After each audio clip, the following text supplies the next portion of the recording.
காலத்தால் அழியாத மத சார்பற்ற நடுநிலை தவறாத உங்கள் குரல் ஸ்லோன் மீடியா நெட்வொர்க்கின் இரவு நேர செய்தி அறிக்கைகள்.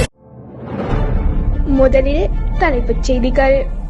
இலங்கையில் முதலீடு செய்ய நம்பிக்கை வெளியிட்டுள்ள முக்கிய நிறுவனம்.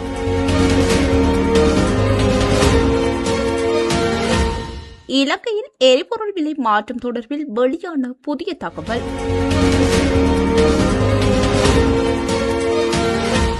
வெளிநாடுகளில் வாழும் இலங்கையர்களுக்கான முக்கிய தகவல்.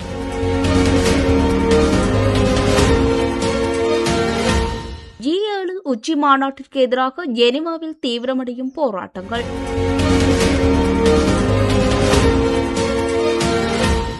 அமெரிக்கா ஈரான் இடையே அமைதி ஒப்பந்தம், உலக தலைவர்கள் வரவேற்பு.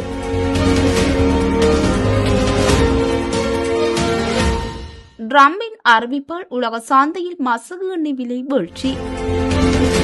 தொடர்பான விரிவான செய்திகள்.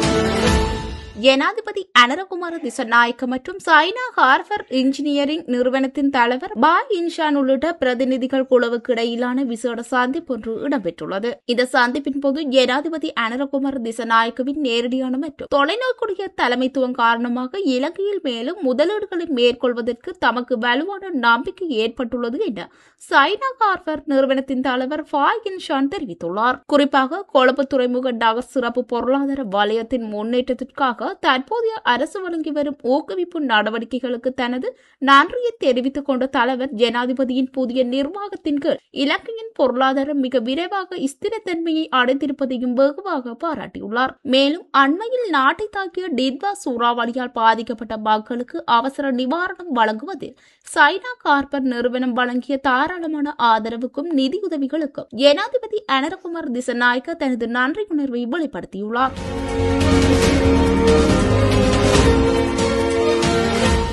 சர்வதேச சந்தையில் எண்ணெய் விலையில் ஏற்பட்டுள்ள சரிவு தற்போதைய எரிபொருள் விலைகளை பராமரிக்க சாதகமான சூழ்நிலையை உருவாக்கியுள்ளதாக இலங்கை பெட்ரோலிய கூட்டுத்தாபனத்தின் நிர்வாக இயக்குநர் மயூரன் நெந்திகுமார் தெரிவித்துள்ளார். மொத்த ஒதுக்கீடு 57 பில்லியன் தீரும் வரை எரிபொருள் மானிய திட்டம் செயல்படுத்தப்படும். பலர் நம்புவது போல் மாத இறுதியில் இது தானாகவே நிறுத்தப்படாது. ஒதுக்கப்பட்ட பணத்தின் அளவுக்கேற்ப மானியம் தொடர்ந்து நீடிக்கும். சர்வதேச சந்தையில் எண்ணெய் விலையில் ஏற்பட்டுள்ள சரிவு தற்போதைய எரிபொருள் விலைகளை பராமரிக்க சாதகமான சூழ்நிலையை உருவாக்கியுள்ளது. கடந்த வெள்ளிக்கிழமை நிலவரப்படி ஒரு பேரல் டீசலின் விலை $125 அமெரிக்க குறைந்துள்ளது. உலக சந்தையில் விலை நீண்ட காலத்திற்கு நிலையாக இருந்தால் கூடுதல் அரசாங்க மானியங்களை அதிகம் நம்பாமலேயே தற்போதைய உள்ளூர் விலைகளை பராமரிக்க வாய்ப்புள்ளது. கடந்த வெள்ளிக்கிழமை வரை விலை $125 வரை குறைந்துள்ளதால் தற்போதைய விலை வரம்புகளுள் எரிபொருளை வழங்கும் திறன் எங்களுக்கு உள்ளது.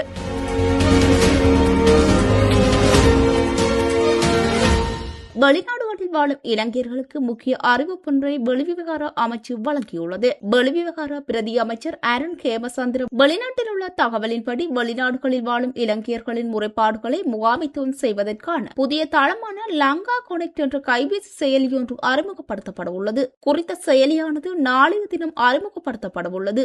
அணுகக்கூடிய, பதிலளிக்கக்கூடிய மற்றும் மக்களுக்கு உகந்த தூதரக சேவைகளை நோக்கிய ஒரு படியாக இந்த புதிய முயற்சி அமையும். வெளிநாடுகளில் உள்ள இலங்கையர்களிடமிருந்து பெறப்படும் முறைப்பாடுகள் மற்றும் கோரிக்கைகளை கையாள்வதை முறைப்படுத்தப்படுவதற்கு தூதரக சேவைகளில் விரைவான பதிலளிப்பு மற்றும் மேம்பட்ட வெளிப்படைத்தன்மையை வழங்குவதற்கும் இந்த செயலி வடிவமைக்கப்பட்டுள்ளது என தெரியவந்துள்ளது.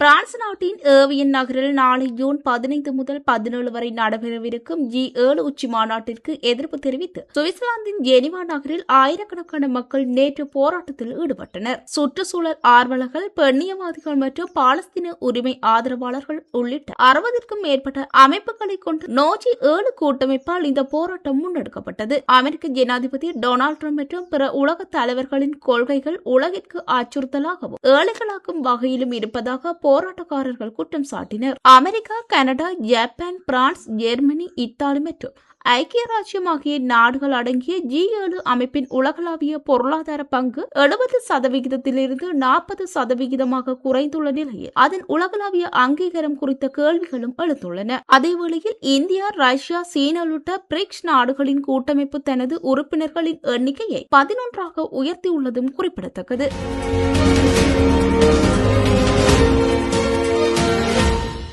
அமெரிக்கா மற்றும் ஈரான் நாடுகளுக்கு இடையேயான போரை முடிவுக்கு கொண்டு வருவதற்கும் ஈரானுக்கு எதிரான அமெரிக்காவின் கடல்வழி முற்றுகையை விலக்கிக் கொள்வதற்கு இரு நாட்டு அதிகாரிகளும் ஒப்புக்கொண்டு அமைதி ஒப்பந்தம் ஒன்றை எட்டியுள்ளார். சர்வதேச அளவில் பெரும் தாக்கத்தை ஏற்படுத்திய இந்த வரலாற்று சிறப்புமிக்க முடிவின்படி உலகளாவிய எரிசக்தி விநியோகத்தில் மிக முக்கிய பாதையாக கருதப்படும் கோர்முஸ் நீரிணை மீண்டும் திறக்கப்பட உள்ளது. இந்த உடன்படிக்கையின் மூலம் எண்ணெய் விநியோகம் சீராகி சர்வதேச சந்தையில் கச்சா எண்ணெய் மற்றும் எரிசக்தி விலைகள் குறையக்கூடும் என எதிர்பார்க்கப்படுகிறது. பிரித்தானிய பிரதமர் கீர் ஸ்டார்மர், பிரான்ஸ் ஜனாதிபதி இமானுவேல் மேக்ரான், ஜெர்மனி ஜனாதிபதி பிரெட்ரிக் மெர்ஸ் மற்றும் ஜப்பான் பிரதமர் ஷனாயே தாக்காச்சி உள்ளிட்ட முக்கிய தலைவர்கள் கோர்முஸ் நீரிணையில் எவ்வித தடையுமற்ற மற்றும் பாதுகாப்பான கப்பல் போக்குவரத்தை மீண்டும் உறுதி செய்ய வேண்டியதன் அவசியத்தை வலியுறுத்தியுள்ளனர்.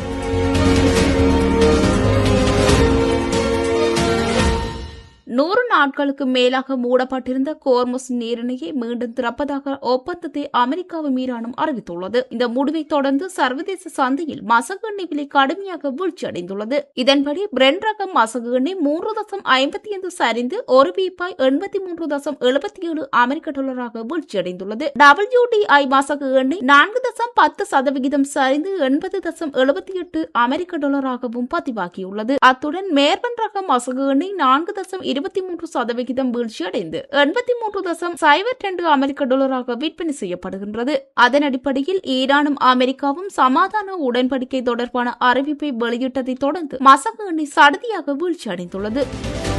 இத்துடன் இரவு நேர செய்தி அறிக்கைகள் முடிவடைகின்றன. மீண்டும் சந்திக்கலாம். நன்றி.